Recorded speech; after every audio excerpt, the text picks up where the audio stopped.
Мята и лайм спасают от летнего пекла. Режем цитрус на кусочки, кидаем к свежим мятным листьям.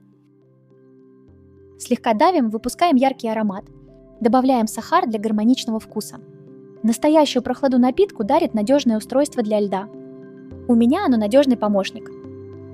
Оно создает плотные ледяные цилиндры, тающие очень медленно. Щедро сыплем лед, выжимаем сок еще одной половинки лайма.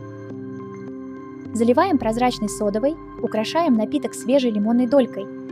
Устройство для льда ищите на торговой площадке по коду товара на